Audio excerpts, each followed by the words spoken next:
Hey, everyone. Good to see you this evening. We are looking at what I would just say could be the beginning of something pretty significant, and that is not a good thing. I mean, we look at the market today. Yes, we managed to close out the day off the lows of the session, but none of this is looking very good, right? And we got the Fed meeting tomorrow and lots of concerns that, basically they're not going to be able to manage this one. It's going to get just increasingly worse. And I think it's rather telling given what's going on from a social perspective as well. I mean, we got all kinds of problems with this trans stuff. We got a transgender now winning the cycling race down in Mexico, collecting $35,000, beating the biologically born women.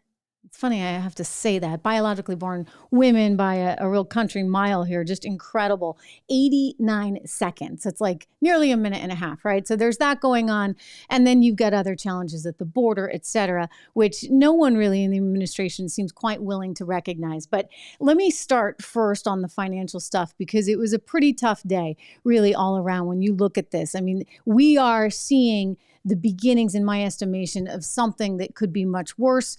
I don't, I don't agree with Jamie Dimon from JP Morgan coming out and saying, like it's over now. The regional banking crisis, it's going to get better because, hey, JP Morgan came in and bought First Republic Bank.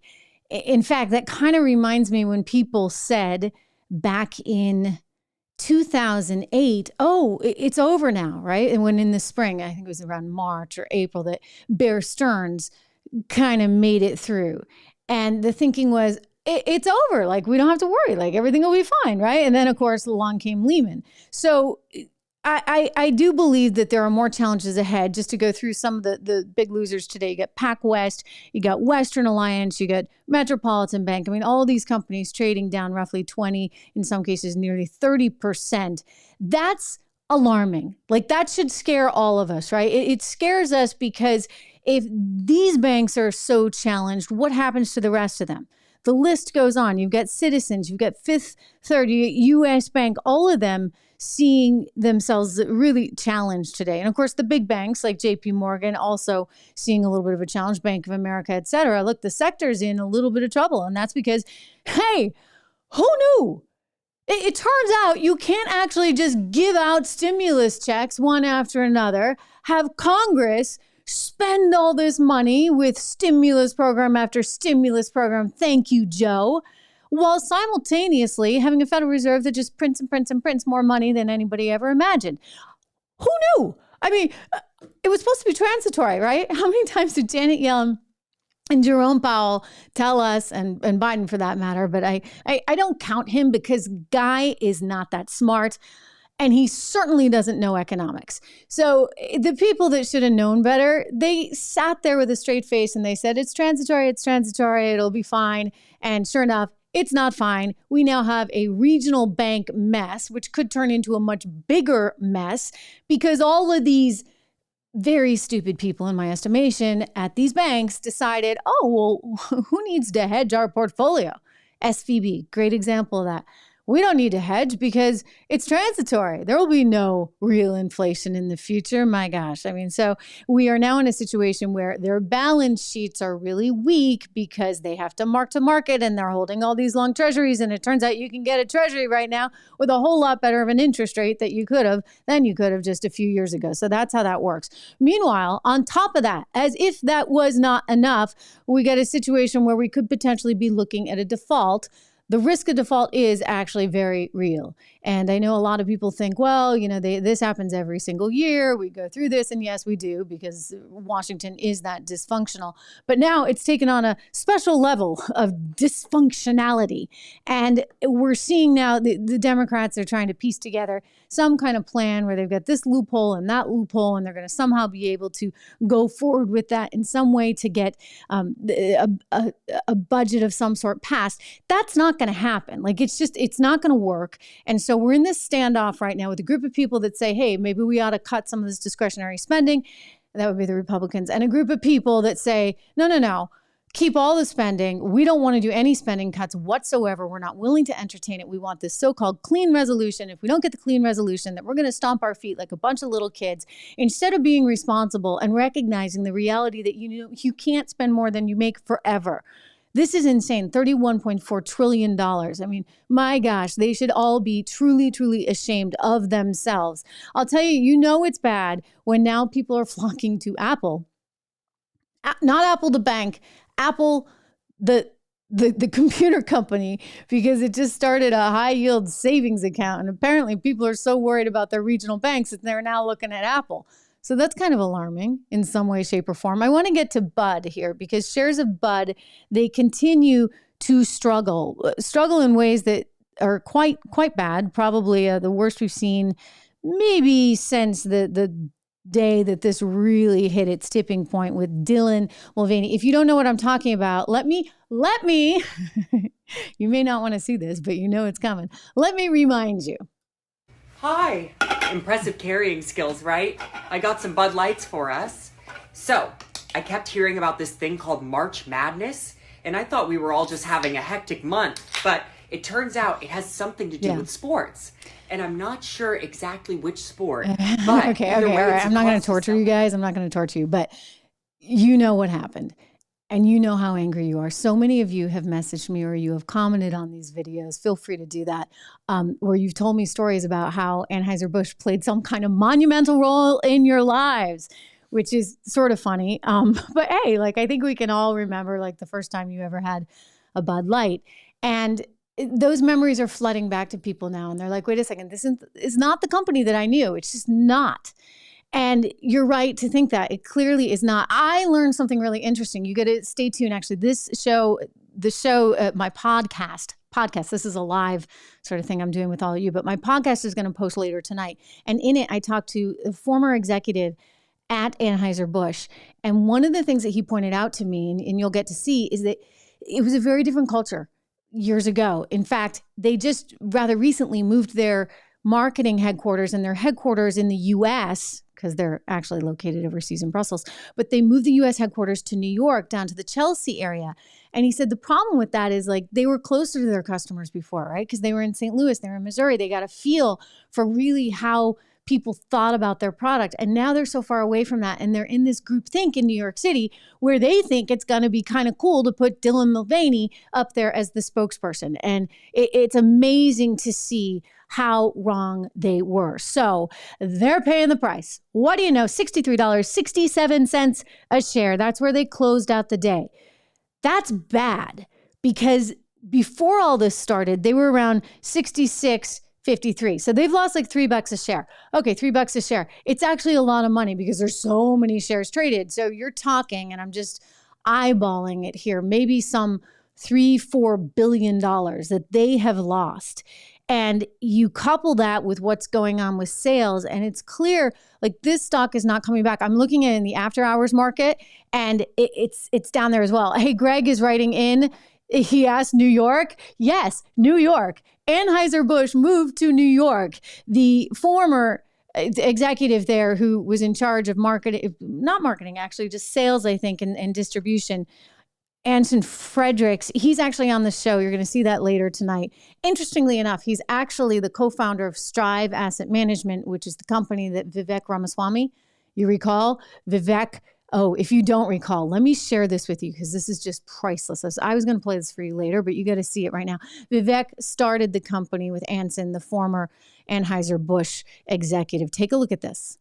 That it isn't a spectrum? I am. You know this as a scientist? Well, there's two X chromosomes if you're a woman, an X and a Y. That means you're a man. There's a lot of scientific research out there. There's a lot of scientific research out there that says gender is a spectrum. Chuck, I respectfully disagree. Gender dysphoria for most of our history, all the way through the DSM-5, has been characterized as a mental health disorder, and I don't think it's compassionate to affirm that. I think that's cruelty. When a kid is crying out for help, what they're asking for is, you got to ask the question of what else is going wrong at home? What else is going wrong at school? Let's be compassionate and get to the heart of that, rather than playing this game as though we're actually changing our medical understanding for the last 100 years. I go back to this. If a parent is dealing with a child that has these, that may have these issues, trust me, the last thing they want to do is consider something like this. But if that is what they think could help their child pursue happiness, or they're not to kill themselves, why take away that option? Again, why shouldn't it be up to the parent? So part of why parents now suddenly feel that way, let's ask ourselves that, Chuck, is we've created a culture that teaches parents that they're being bigoted or that they're bad people if they don't actually take those steps. Right. So part of what I think is, listen, gender dysphoria, for the rare few people who have suffered it, is a condition of suffering. My question is, why is it happening so much, right? That's a fair question. And why is it that we're all expected to sit there and just say, oh, you know, sure, that's a woman, when actually it's a biological man. I mean, this is wild. And so Bud Light drinkers are like, yeah, not having it. And that's why you see the shares plummet down to $63.67. And that is why sales are down 26.1% in the latest week reported. That comes on the heels of 21.1% of a decline, which comes on the heels of a 17% decline. So you see where I'm going here. Think about the 26% decline. You got other beers showing a 13% increase in sales. That would be Coors Light. There was one more. It's slipping my mind, but it also it's owned by more. Help me. I need to know my beers. Somebody knows that one, right? Molson. Right? The Molson Coors. So Molson Coors, I know it by its ticker symbol, which is TAP, T-A-P, $65.08. It was actually the winner on the S&P 500 today, up $7.66. All right. So you're seeing this kind of trade-off. People are like, okay, I'm not going to drink Bud Light, but I'm going to go drink Coors Light. And this company is benefiting from it. I know that some of you have pointed out it's got its own sort of history with wokeness, but let's just face it, Coors Light does not have this person impressive as carrying their skills, spokesperson. Right? I got some Bud Lights for us. Okay, so I kept let's just say, like, everything is relative. And I thought we were all just having a hectic month. It was the winner. It had great earnings, by the way, and it's probably going to have continually good earnings, only because of what's actually really going on there. Did you see who won the big cycling race down in Mexico? This is some rather unbelievable news. I mean, come on. Please. I mean, this is just this. Austin Phillips is the biological man that won first place in the Tour de Gila, and it was down in Mexico. And Austin Phillips's time was, get a load of this, 3 hours, 7 minutes and 16 seconds, which means Austin Phillips beat the biologically born female in that race by 89 seconds. Let's just call it a minute and a half. That is what you call a country mile. That is a very large margin. And naturally, it's a large margin because this is a biologically born man with large muscles that no matter how hard you try as a female, I'm sorry, and I go to the gym every single day. Like, you know what? I'm not going to have the same muscle tone. I'm just not. That's just the way it is. Right? Like, everybody needs to kind of just wake up and recognize that reality. But Austin Phillips is walking away with $35,000.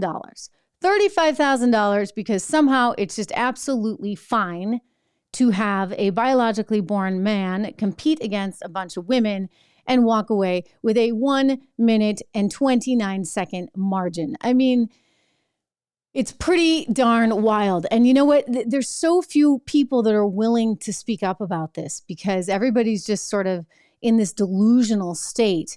Dinesh D'Souza, who's actually on the show later this week, and I know well, was describing it to me as if someone were actually ill, right? If a young woman went into a hospital situation and said to the doctor, you know, call her like a college kid, you know, let's make her 20 for the sake of the argument. She's not even a kid, but she goes in and she says, look, doctor, I'm so fat. I'm so heavy. Like, I can't do anything. I need to lose this weight. You have to help me. I want to get the bypass surgery because I need to be thinner. The doctor would look at her and say, I'm sorry. Do you really need this? I mean, you're 89 pounds and you're 5'6". And in that case, if she were 5'6" and 89 pounds and she was telling the doctor, I'm fat, we would realize that she had a dysphoria, right, of the body. She didn't see her body the way it actually was. This was something that would be in her head, and it would be a condition that would need to be treated. You certainly wouldn't go out and operate on her. You wouldn't say, okay, it's time for the surgery because you think you're fat when in fact you're not. And so it's somewhat of a perhaps similar analogy. I know some people freak out about this, but certainly for some people, and I'm talking like 0.01% or 0.001%, it is a real condition. For everybody else, it's become this kind of fad where it's kind of cool. And this is sort of the moment, right, to have this gender dysphoria. In the articles about Austin Phillips, the cyclist that just won first place, the articles kept referring to Austin Phillips. I'm just saying the name, Austin Phillips, as they. So that confuses me. I'm just going to, because wait a second, doesn't Austin want to go by she? Or is it that messed up that Austin doesn't even want to go by she? And he was born, of course, as a he, but now is a she. But no, not a she, rather a they. I mean, are you confused yet? I'm confused. I don't know what they're thinking on all this. And I also don't know where some female athletes are on this. I mean, think about the woman who just returned home from Russia, the basketball player, WNBA. Do you think that she would have as big a career if there was a biologically born man on the court against her? I played this for you guys the other day, but I want you to see it again. Everyone deserves the right to play. Everyone deserves the right to come here, sit in these seats and feel safe and not feel like there's a threat or they can't be who they are. Definitely will be speaking up against that legislation and those laws that are trying to be passed, for sure. Okay, full disclosure.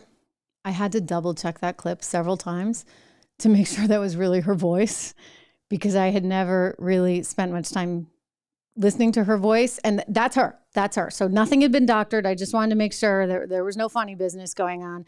I think that clip was actually courtesy of CBS. So that, in fact, is her. Thank you, Greg. Yes, I am a real woman. I am all woman. Listen, like, it's crazy, right? Like that we even have to have these conversations. And I say this as somebody who really believes in gender equality, but with the caveat that men and women have their own special strengths. Like, let's not kid ourselves. Like, you guys can't have babies. I consider that a strength. I think that's pretty darn awesome, right? And that's something that we should cherish and that we should really put up on a pedestal. Thank you very much.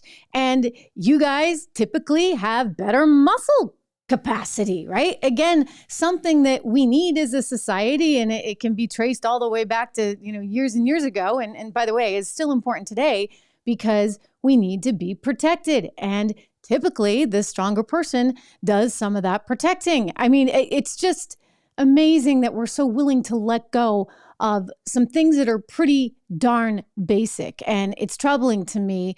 I think that it's coming at a time where people are really, really confused. And this is adding to the confusion.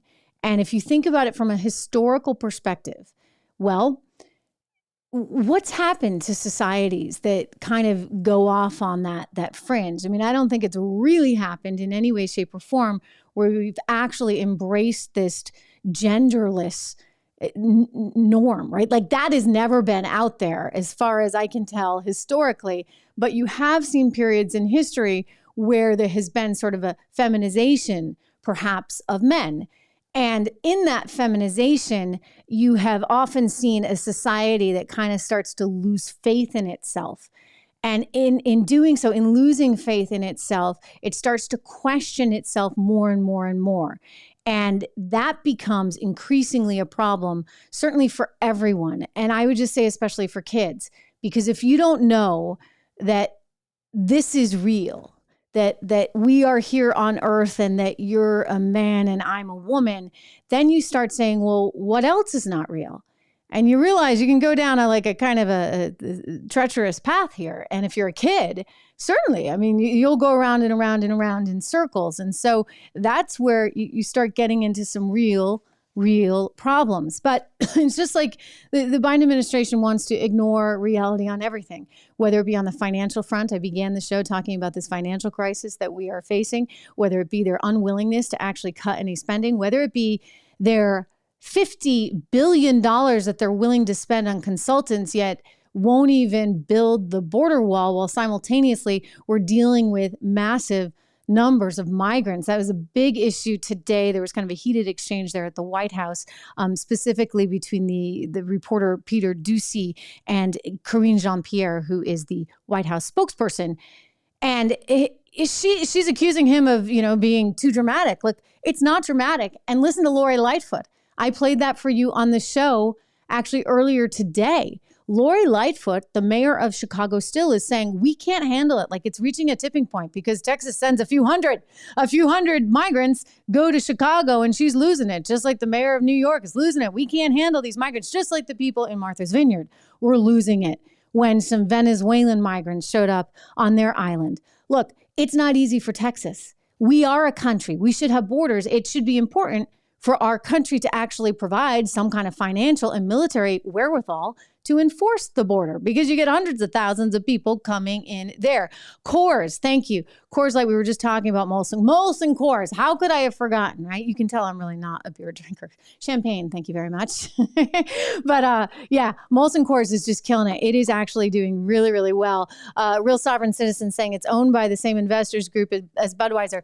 I'm not sure about that, only because, look, Anheuser-Busch is huge. It is a giant company, multinational conglomerate. It was the merger between a Brazilian company, a Belgian company, and then, they came in and bought Anheuser-Busch for $52 billion back in 2008. So consequently, they've got a zillion beers, and then there's all these licensing deals, right? So it's kind of convoluted. And there's brands like Constellation Brands that sell a lot of beers that might be sort of inherently manufactured by AB InBev. That's the company, the Brazilian company that owns this, which is headquartered in Brussels. I mean, are you confused yet? We might as well start calling them they. Anyway, AB InBev is not the sort of rah-rah American company that you've historically thought of. And so as they roll out all of these commercials, it's like, guys, you're trying a little too hard here. You know what? You messed up. And people aren't going to really appreciate all these commercials as you keep pushing them forward, because it feels very phony at this point. You're very distant from who you were. You moved your headquarters from St. Louis to U.S. headquarters to New York City, to Chelsea. You somehow think that you are better than your customers. I mean, I don't know how else you interpret that. I don't need to play you the woman again from the marketing department. She's been put on leave. And by the way, the other executive that oversaw her has been put on leave. I wonder when the CEO is going to be put on leave. I wonder, really. I mean, look at what's going on at Nike, meanwhile, or even at L'Oreal, which is Maybelline. Maybelline now is the Dylan Mulvaney eyeliner commercial. Nike sportswear, their sports bras are being modeled by Dylan Mulvaney. I don't know why more women aren't speaking up about this. It's really, really critical that they do, because this is our future. This is the future of our daughters. And when you see things like the transgender cyclists taking it for the win, look, I get nothing. You know what? I got nothing against Austin Phillips. Absolutely not. She. It just gets confusing. But anyway, Austin Phillips is welcome to wear a dress, is welcome to put lipstick on, is welcome to do whatever Austin would like to do. But once you start actually competing and taking achievements away from biologically born women, from taking, in this case, money, $35,000 was first place, away from the biologically born women that have been training for this, that's when you get a whole other problem. The amazing thing is people like Leah Thomas, the swimmer, they want to turn it on its head. Leah Thomas is saying, it's the feminists that are transphobic. I'm like, all right, that's a new one. I mean, that is a new one, buddy, because it used to be that the feminists were, held up by the left. And I've never understood it, because to me, a true feminist believes and loves the power of being female. Right? Like, why is it that feminists have always sort of shunned that? Remember Hillary Clinton talking about how she wasn't going to stay home and bake cookies? It's kind of nice staying home and baking cookies. If you want to do that, what's wrong with it, right? I mean, the motherhood, for example, is not valued the way it should be. And I think actually women lose out in that equation. And so they're not valuing motherhood. And now they're not valuing actually the athletic accomplishments, because now anybody who identifies as female can come along and take that opportunity away. And there's more. Did you guys see this story? I'm wondering if I'm just looking at the comments here. Did any of you see the story about the restroom that is now serving up products to the feminine products in this was at Emerson College. So in the men's restroom, that one just just blew me away. So I'm not even sure if they do that in the women's restroom, but they're making such an effort on this front, and it's increasingly alarming. Increasingly alarming, I would say that. Listen, also increasingly alarming is, of course, the situation we're looking at on the regional bank front, on the default front, on the economic front. The Fed is going to say tomorrow, most likely, that they're going to leave rates after this last hike pretty much where they are. So they're going to hike to the highest point we've been at in 16 years, and then that's it. It's one of the reasons the dollar's been getting so badly hurt, down more than 8% so far this year. The thinking is that they're going to allow this inflation really to continue. If we allow this inflation to continue, we're going to have so many more problems. Mark my words. But I don't know what else they do, because you're going into an election year and the Federal Reserve doesn't want to be on the wrong side of this politically. So if they come out and they keep on hiking rates, Joe Biden's going to sit there and say, what, right? Janet Yellen's going to sit there and say, what?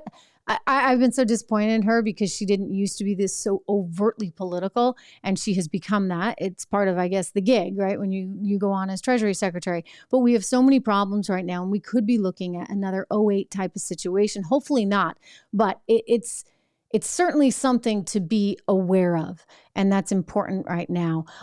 Anyway, I didn't even get to this one other story. I just want to flag it because it will come out later tonight. $50 billion is the amount of money that the Joe Biden administration has spent so far on the elites, the consulting firms that are hired. I think I did mention actually with the wall. They are getting all kinds of big deals from this administration, and yet we still have all these problems. It's kind of an interesting number to look at, because it's not even, I don't have the Trump number in front of me. He also spent a lot of money on consultants, but it was nowhere near that. It was somewhere around $67 billion that was spent over 4 years, whereas the Biden team is doing 50 in just 27 months. So now we know why the elites, the so-called elites, like Joe Biden so much, and like the Democrats maybe so much. I bet you they like Republicans as much too. They don't like Donald Trump. He doesn't spend big. He's not a big, spender on all that taxpayer money going to all these ridiculous consulting projects. Ask anyone, when they bring a consultant into your company, it's like doomsday, because the consultant usually consults because they cannot do. Let's face it. Now, Donald Trump would have known that as a business person. Anyway, good to see you guys all here. Thank you so much. Make sure that you do subscribe if you would. It's really, it's important. It's important because we want to get the word out. We all certainly I deal with my share of suppression, shall we say. So I love having you subscribe. I love you when you hit the bell. It's really important to do that. So do me that favor and leave a comment. You're welcome to comment. Go over and check out the Apple podcast. I'd love it if you would do that. And while you're there, give it 5 stars. Thank you. 5 stars if you would. Leave a comment there if you would. Every little bit helps, because the algorithms, the more that they see there's attention to each of these videos, the more they see there's attention, for example, to the Apple podcast, the more, which is all free, by the way, the more play, so to speak, these ideas get. And look, I'll just say it. You will only hear my honest opinion. And I do try to give you both sides always. And I appreciate and understand the other side. But look, it is critical that we keep our common sense, that we not be twisted in circles with this, black is white, white is black, day is night, day is night. We need to actually be authentic to our core values as Americans. And that's critical right now. So thanks for being here. Spread the word. And I will see you a little bit later tonight. We've got a premiere of today's show coming up. As I mentioned, the former Bud executive, he is joining me, and he's got a really phenomenal analysis of what's going on and the role ESG, don't forget ESG, is playing in all of it. So I'll see you then. And I'll see you tomorrow. Great to see you all. Thanks.